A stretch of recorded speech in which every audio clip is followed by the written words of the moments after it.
کا یہ کہنا، آپ کا مقصد بھی یہ نہیں ہے کہ آپ کو پتہ نہیں کہ اس کو سرور مل رہا ہے یا نہیں مل رہا، بلکہ آپ اس کا مذاق اڑا رہے ہیں۔ جس طرح قرآن مجید میں فبشرہم بعذاب علیم، کہ بشارت تو ہوتی ہے اچھی چیز کی،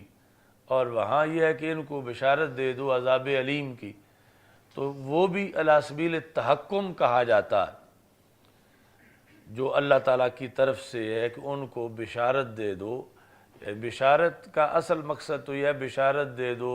کامیابی کی، بشارت دے دو جنت کی، تو وہاں فبشرہم بعذاب علیم، تو وہ بھی علی سبیل التحکم کہا گیا ہے۔ یعنی تحکم کا لفظ جو ہے وہ تو ہم اللہ تعالیٰ یا اللہ تعالیٰ کے علاوہ کوئی قائل ہو تو سب کے لحاظ سے لفظ تحکم تو بولیں گے، لیکن تحکم کا مطلب عام لوگوں کے لحاظ سے، یعنی جب آپ نے کسی اپنے ساتھی کو جسے سزا مل رہی تھی کہ تو اب سرور لے، تو یہ ہوگا کہ آپ اس سے مذاق کر رہے ہیں۔ لیکن اللہ تعالیٰ کے لحاظ سے ہو کہ جب اللہ تعالیٰ یہ کہہ رہا ہے کہ ان کو ذرا گائیڈ کرو جہنم کی طرف، یا ان کو بشارت دو دردناک عذاب کی، تو یہ تحکم ہے اللہ کی طرف سے۔ اور تحکم سے یہاں مراد یعنی اللہ کے لحاظ سے ہم یہ نہیں کہیں گے کہ اللہ ان سے مذاق کر رہا ہے، تو یعنی اس میں بھی ایک ہلکا معنی پایا جاتا ہے۔ تو تحکم کا جو عربی زبان میں مطلب ہے وہ اردو میں پورا بیان نہیں ہو سکتا، تو ہم یہ کہیں گے کہ رب ذوالجلال یہ لفظ ان کی تذلیل کے لیے بولے گا، یہ حقیقت میں حقیقی معنی میں استعمال نہیں ہے۔ تو فاہدوہم یہ جہنمیوں کی تذلیل ہے، نہ یہ کہ ان کا جہنم کی طرف جانا یہ ہدایت کا کام ہے۔ تو تذلیل کے لیے کہ دنیا میں انہوں نے ہدایت کی راہ اختیار نہیں کی، تو یہ پھر اسی کے مستحق ہیں کہ ان کو کہا جائے کہ اب جہنم والی تم ہدایت لے لو۔ تو اس بنیاد پر یعنی اعتراض کا جواب ہوا کہ اعتراض تمہارا تب بنتا تھا جب یہاں فاہدوہم حقیقی معنی میں استعمال ہوتا، تو یہاں ہدایت حقیقی معنی میں استعمال نہیں ہے، بلکہ تحکم کے طور پر ان کو یہ کہا جا رہا ہے۔ تو اس بنیاد پر ہمارے قانون پہ اعتراض نہیں ہوتا، وہ تب ہوتا کہ جب تحکم کے بغیر حقیقتاً ان کو کہا جاتا ہوتا۔ باقی آگے تحکم کی وضاحت کرتے ہوئے جب اللہ تعالیٰ کی طرف سے یہ ہے تو پھر کہیں گے کہ یعنی ان کی تذلیل کی خاطر انہیں یہ لفظ جو ہے وہ اللہ تعالیٰ کی طرف سے بولے جائیں گے کہ وہ اچھی طرح ذلیل ہوں۔ اچھا جی، آگے کہتے ہیں کہ اگر ہدایت کی اقسام کوئی بیان کرنا چاہے تو اتنی ہیں کہ بندہ گن ہی نہیں سکتا،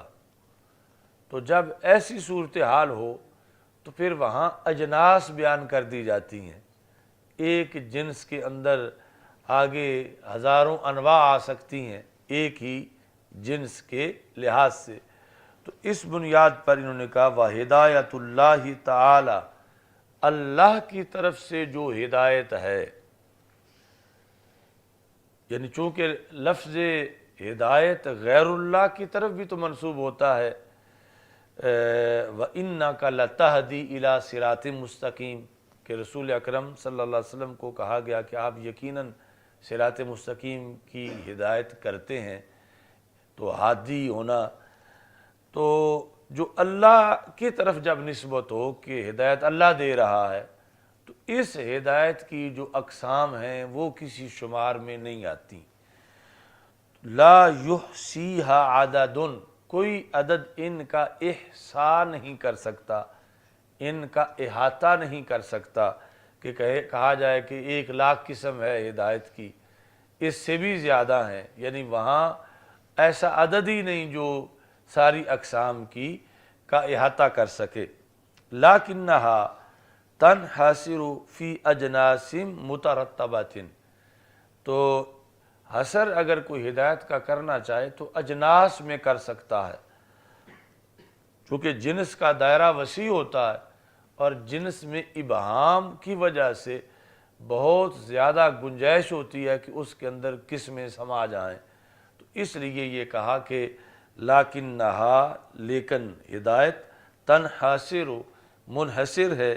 فی اجناس مترتبۃ، ترتیب سے بیان کی گئی اجناس کی اندر۔ ان میں سے پہلی جنس، اب یہ تمہارے پورے جمعے کی تقریر بھی ہے، پہلی جنس ہدایت کی یہ ہے کہ اللہ ہدایت دیتا ہے، ہادی ہے۔ افادۃ القوا،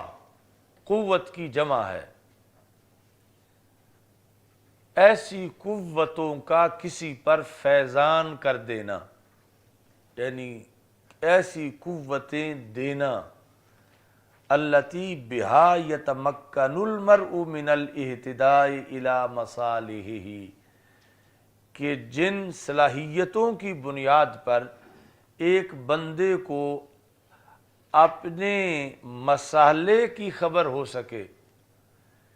کہ میرے لیے کون سی چیزیں فائدہ مند ہیں اور کون سی چیزیں نقصان دیں، یہ صلاحیت بھی ایک ہدایت ہے۔ ایک تو یہ ہے نا کہ اسے بتانا کہ تیرے لیے یہ فائدہ مند ہے اور یہ نقصان دہ ہے، یہ اس سے مزید وسیع مفہوم ہے کہ ایسی قوت ہی کسی کو دے دینا کہ وہ اپنے طور پر ہی معلوم کر لے لاکھوں چیزوں کو دیکھ کر کہ یہ میرے لیے مفید ہے یا میرے لیے نقصان دہ ہے، تو وہ قوتیں کسی کو ودیت کر دینا جس سے وہ اپنے نفع نقصان کو اچھی طرح جان سکے، یہ پہلی جنس ہے ہدایت کی۔ تو اس کے اندر پھر بہت سی اقسام ہیں، یعنی ایک قوت وہ ہے جو رب نے انسان کو دی ہوئی ہے، ایک قوت یہ ہے کہ جو رب نے بھینس کو دی ہوئی ہے اور گدھے کو دی ہوئی ہے، یعنی ہر مخلوق میں بھی ایسے یا ان کو شعور ہے کہ جس سے وہ اپنا نفع نقصان معلوم کر لیتے ہیں، یعنی جب دھوپ ہو تو خود بخود چھاؤں میں جا کے کھڑے ہو جاتے ہیں، اور جہاں یہ ہو کہ لگے کہ کوئی بندہ ڈنڈا لے کے آ رہا ہے اور اس کے آثار یہ ہیں کہ وہ مارے گا تو بھینس پہلے دوڑنا شروع کر دیتی ہے کہ یہ مجھے مارنے آ رہا ہے، تو اس کے اندر بھی ایسی قوتیں ہیں کہ جس سے اس کو اپنے مصالحے کا پتہ چل سکے، لیکن بالآخر کچھ ایسی جا کے حدود آتی ہیں جہاں اسے اپنے مصالحے کا پتہ نہیں چلتا، اور وہاں انسان کو اس سے کہیں بڑھ کے اپنے مصالحے کا پتہ چل جاتا ہے، چونکہ اس میں تو صرف شعور ہے، علم نہیں ہے، اور انسان میں علم بھی ہے، شعور بھی ہے، اور پھر انسان کے مختلف مراحل ہیں، یعنی جس وقت بچہ ہے تو اس وقت آگ کے کوئی انگارے کو پکڑنا یہ وہ جائز سمجھتا ہے اور اس کو پکڑ لیتا ہے، لیکن وہی بچہ جب عاقل بالغ ہو جائے تو پھر آگ کی معمولی تپش سے بھی بچتا ہے کہ اب اس کی صورتحال ہدایت کی وہ قوتیں جو رب نے دی تھیں وہ ڈیولپ ہو گئی ہیں اس کے اندر، اس بچے کے اندر۔ تو اس طرح پھر یعنی یہ جو ہدایت ہے کہ کسی کو ایسی صلاحیتیں دینا جس سے وہ اپنے نفع نقصان کو پہچان سکے، اس کی آگے کیٹاگریز لاکھوں تک پہنچتی ہیں، حشرات الارض کے لحاظ سے، حیوانوں کے لحاظ سے، مختلف چیزوں کے لحاظ سے، انسان کی مختلف حالتوں کے لحاظ سے، پھر پڑھے ہوئے اور ان پڑھ انسان کے لحاظ سے، پھر یہ ہے کہ اگرچہ پڑھا ہوا ہے لیکن اس وقت اس کی کیفیت کیا تھی کہ غصے میں تھا یا غصے میں نہیں تھا، یا اس وقت ارد گرد کا ماحول کیسا تھا، یعنی مثال کے طور پر کوئی دھماکہ ہوا ہے معاذ اللہ تو اب اس کی آواز کے جو فیصلے ہیں وہ متاثر ہوئے ہیں کچھ وقت کے لیے، ہو سکتا ہے کہ وہ اپنے لیے وہ فیصلہ کر لے کہ جو نقصان کا ہے اور اس کو فائدہ اس میں نہ ہو، کیونکہ اگرچہ ذی عقل ہے اور بڑا سمجھدار بھی ہے، لیکن اب جو ہے وہ معروضی حالات ایسے ہیں کہ انسان جو ہے وہ صحیح فیصلہ نہیں کر سکا۔ تو یعنی اس طرح آگے پھر بہت سی انواع بنے گی۔ تو ایک جنس سب سے پہلی جو انہوں نے بیان کی، افادۃ القوا، ایسی قوتیں فیضان کر دینا، ایسی قوتیں دے دینا کہ جن کی وجہ سے انسان من الاہتداء، ہدایت پا لے، الی مصالحہ ہی، اپنے فائدے کی چیزوں کی طرف، کل قوت العاقلات، جس طرح کہ رب نے انسان کو قوت عاقلہ دی ہے، یعنی ایک قوت عاقلہ کا دے دینا بیک وقت کروڑوں چیزوں کا بیان انسان کو دے دیا، یعنی ایک دن میں اگر عقل نہ ہوتی اور اللہ کی طرف سے ہی بتانا پڑتا اس کو کہ تو یہ چیز کھا لے، یہ قدم اٹھا لے، اب یہ سفر کر لے، یہ نہ کر، تو یہ بہت لمبا ایک سلسلہ ہوتا، اور اس کے پھر آگے تقاضے مختلف ہوتے، ہو سکتا ہے کہ یہ اس حیثیت میں ہے کہ ایسی ہدایت حاصل بھی کر سکے یا نہ کر سکے۔ تو اللہ تعالیٰ نے اس کو قوت عاقلہ دے دی کہ جو یہ خود بخود اس کے ذریعے فیصلے کرتا رہے بلکہ اوروں کی بھی رہنمائی کرے۔ تو یہ قوت عاقلہ دینا اللہ کا بندوں کو، یہ بھی ایک ہدایت ہے۔ اب یہ ہدایت کافر کو بھی ملی ہوئی ہے، یہ مومن کو بھی ملی ہوئی ہے، چونکہ عقل تو اس میں بھی ہے، اگرچہ آگے جا کر کچھ جگہ جو اہم ہے وہاں عقل فیصلہ صحیح نہیں کر رہی، لیکن یہ کہ میں دوائی استعمال کروں، میں بیمار ہوں، یہ کہ گرمی ہے میں سائے میں کھڑا ہو جاؤں، یہ کہ پیاس شدید ہے میں پانی پی لوں، یہ تو کافر کو بھی پتہ ہے۔ تو اس بنیاد پر یعنی یہ ہدایت کا مطلب وہاں بھی ہوگا، لیکن عرف عام میں پھر اس کو ہدایت یافتہ نہیں کہیں گے، کیونکہ جو بڑا عقل کا فیصلہ کرنا تھا وہاں اس نے بے عقلی کی ہوئی ہے۔ تو یہ ہے کل قوت العاقلات والحواس الباطنات والمشاعر الظاہرات۔ باطنی حواس، باطنی حواس یہ جو منطق میں تم نے پڑھے ہوئے ہیں، جو 5 قوتیں، یعنی 5 سینسز، حواس ظاہرہ بھی ہیں، حواس باطنہ بھی ہیں۔ ویسے شریعت جو ہے وہ تسلیم نہیں کرتی ان سب قسموں کو جدا جدا، حواس باطنہ جس طرح منطقی حصے مشترک، وہم، خیال، حافظہ، قوت متصرفہ، یہ جدا جدا تعریفیں ہیں اور ان پر پھر عقل کی قوت مشتمل ہے۔ تو شریعت میں حواس ظاہرہ کو تسلیم کیا گیا ہے، حواس باطنہ کو اس انداز میں جو منطق اور فلسفہ میں ہے یوں تسلیم نہیں کیا گیا، لیکن وہ قوتیں ضرور ہیں انسان کے اندر کہ جہاں حواس ظاہرہ کی رینج ختم ہو جاتی ہے تو حواس باطنہ یا ان پر مشتمل قوت یا جو بھی اللہ کی طرف سے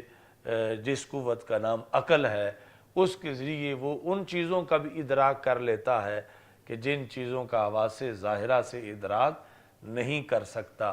یعنی ظاہرہ میں ہے سننے کی قوت، چکھنے کی قوت، دیکھنے کی قوت، چھونے کی قوت، اور لمس یعنی چھونا جو ہے، دیکھنا، سونگھنا۔ تو یہ قوتیں جو ہیں ان کے ذریعے انسان کو ہدایت ملتی ہے کہ مسالے کیا ہیں۔ مثلا سونگھ کے اس کو پتہ چلتا ہے یہ چیز بڑی خطرناک ہے سونگھنے سے، یا یہ بڑی مفید چیز ہے۔ ہاتھ لانے سے کہ یہ تو بڑی گرم ہے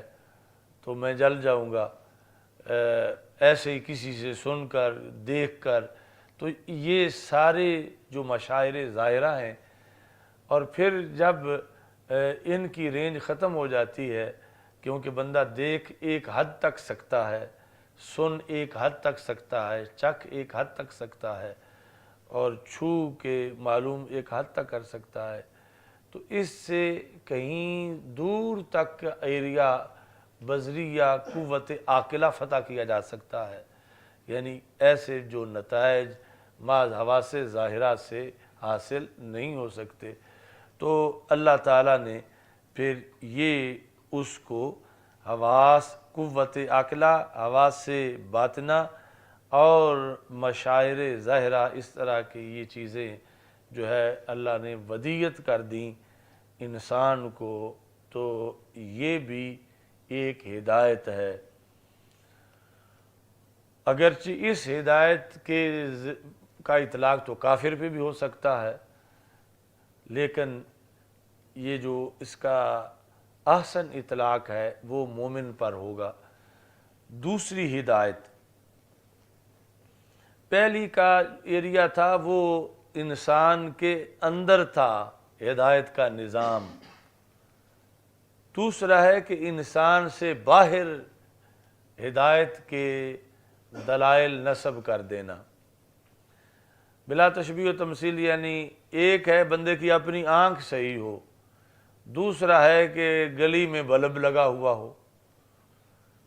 تو یہ جو دوسری قسم کی ہدایت ہے یہ وہ یعنی کائنات کے اندر جو ایسے دلائل ہیں کہ جن کو دیکھ کر یا جن میں غور و فکر کر کے بندہ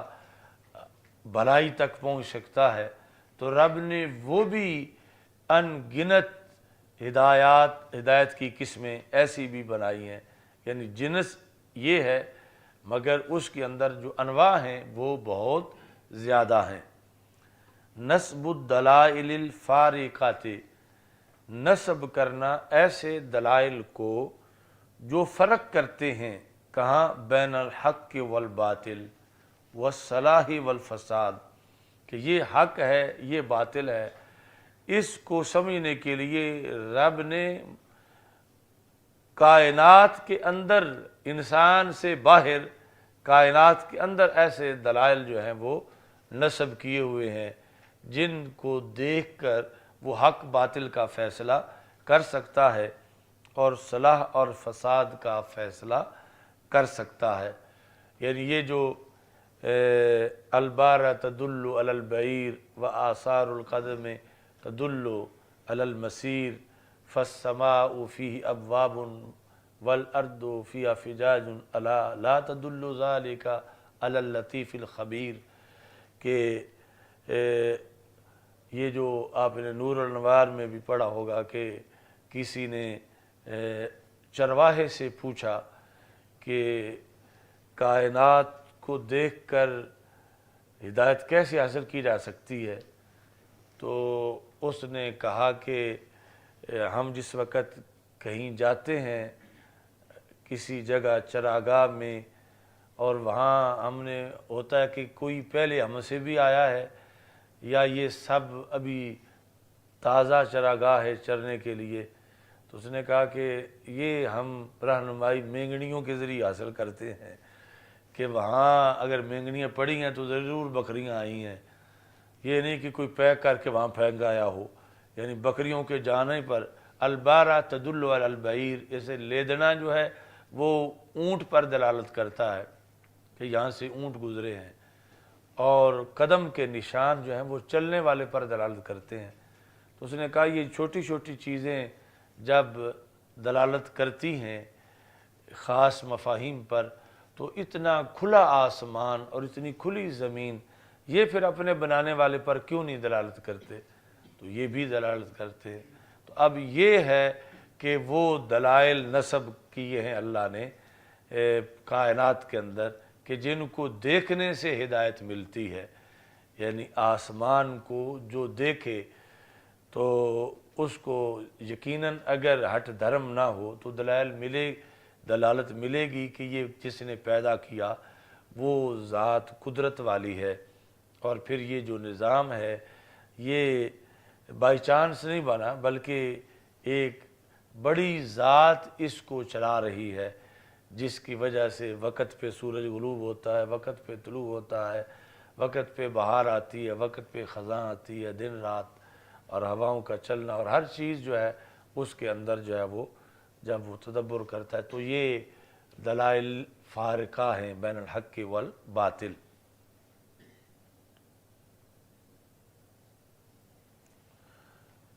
اچھا جی،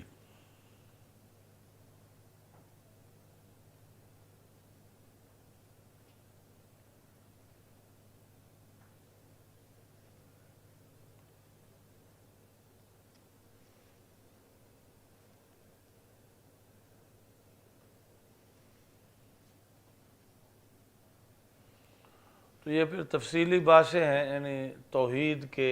مسئلے کے لحاظ سے ابراہیم نور الاسلام تھے کہ جلدی پہ آگے۔ اچھا، تو پوچھا گیا امام شافعی رحمۃ اللہ علیہ سے کہ یہ جو اس طرح کی ہدایت ہے کہ معاشرے کے اندر دلائل نصب کر دی ہیں اللہ نے، تو آپ کے نزدیک اس کی کیا مثال ہے؟ تو امام شافعی رحمۃ اللہ علیہ نے فرمایا کہ اس کی مثال شاہتوت کے پتے ہیں، کہ شاہتوت کے پتے اپنے مزاج کے لحاظ سے تو سارے ایک جیسے ہیں، خواص کے لحاظ سے ایک جیسے ہیں، لیکن ان کو ریشم کا کیڑا استعمال کرے تو نرم ریشم بنتا ہے، شہد کی مکھی استعمال کرے تو میٹھا شہد بنتا ہے، ہرنی استعمال کرے تو اسی سے کستوری بنتی ہے، بکری کھائے تو اسی سے مینگنیاں بنتی ہیں۔ یعنی ویسے اگر اپنے طور پر ان کی کوئی پیداوار ہوتی تو پھر ایک ہی ہونی چاہیے تھی، سب پتوں کا نتیجہ یا سب سے ہی مینگنیاں بنے یا سب سے ہی شہد بنے۔ تو یہ جو جدا جدا اس کی پروڈکشن ہے، یہ یقیناً اللہ کی قدرت کی وجہ سے ہے۔ تو اس سے پتہ چلا کہ یہ بائی چانس کائنات نہیں بنی، اسے قادر مطلق نے جو مدبر ہے اس نے ان حکمتوں کے پیش نظر اس کو بنایا ہے۔ سبز جی رنگ دی سائیں اتھے اگے سیرت والی کتاباں وچ بھی ہو سکتی، ایک جلد جو دے گتا لگا سب۔ تو امام احمد بن حنبل سے اس سلسلہ میں پوچھا گیا کہ آپ کے نزدیک دلائل فارقہ کیا ہیں؟ تو آپ نے فرمایا کہ مرغی کا انڈا، اس میں اگر بندہ صرف اس میں ہی غور کر لے تو مشرک نہیں رہ سکتا۔ یعنی مرغی کا انڈا بولنے سے پہلے آپ نے اس کو مبہم طریقے سے بیان کیا، آپ نے فرمایا کہ ایک قلعہ ہے، اس کے اندر سونا ہے، باہر اس کے چاندی ہے، اور وقت معین پر جب اس قلعے کی دیواروں میں دڑار پڑتی ہے تو اندر سے ایک حیوان برآمد ہوتا ہے جو بولتا بھی ہے، سنتا بھی ہے، حالانکہ وہ قلعہ ہوا بند ہے۔ تو جو اس ہوا بند قلعے کے اندر کسی کو جان دے بھی سکتا ہے اور دے کے برقرار رکھ بھی سکتا ہے، وہ اللہ ہے۔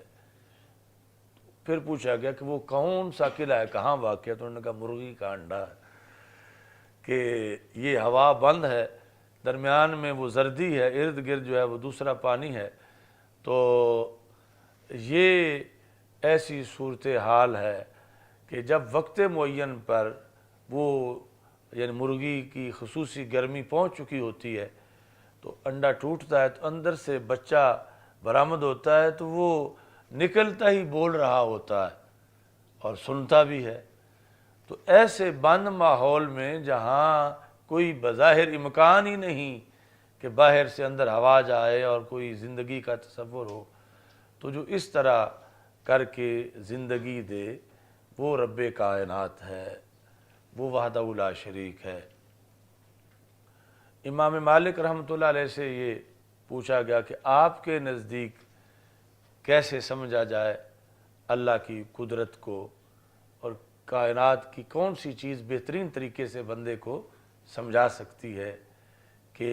اللہ ہے اور وہ ایک ہے؟ تو آپ نے فرمایا کہ ہر انسان کے منہ میں جو زبان ہے یہ دلائل میں سے بہترین دلیل ہے اللہ کو سمجھنے کے لحاظ سے۔ بیٹھ جاؤ سائیں، پھر کل دعوے کا۔ تو یہ جو بات ہے، میرے استاد جو ہیں شیخ عبد الکریم محمد المدرس البغدادی رحمہ اللہ تعالی،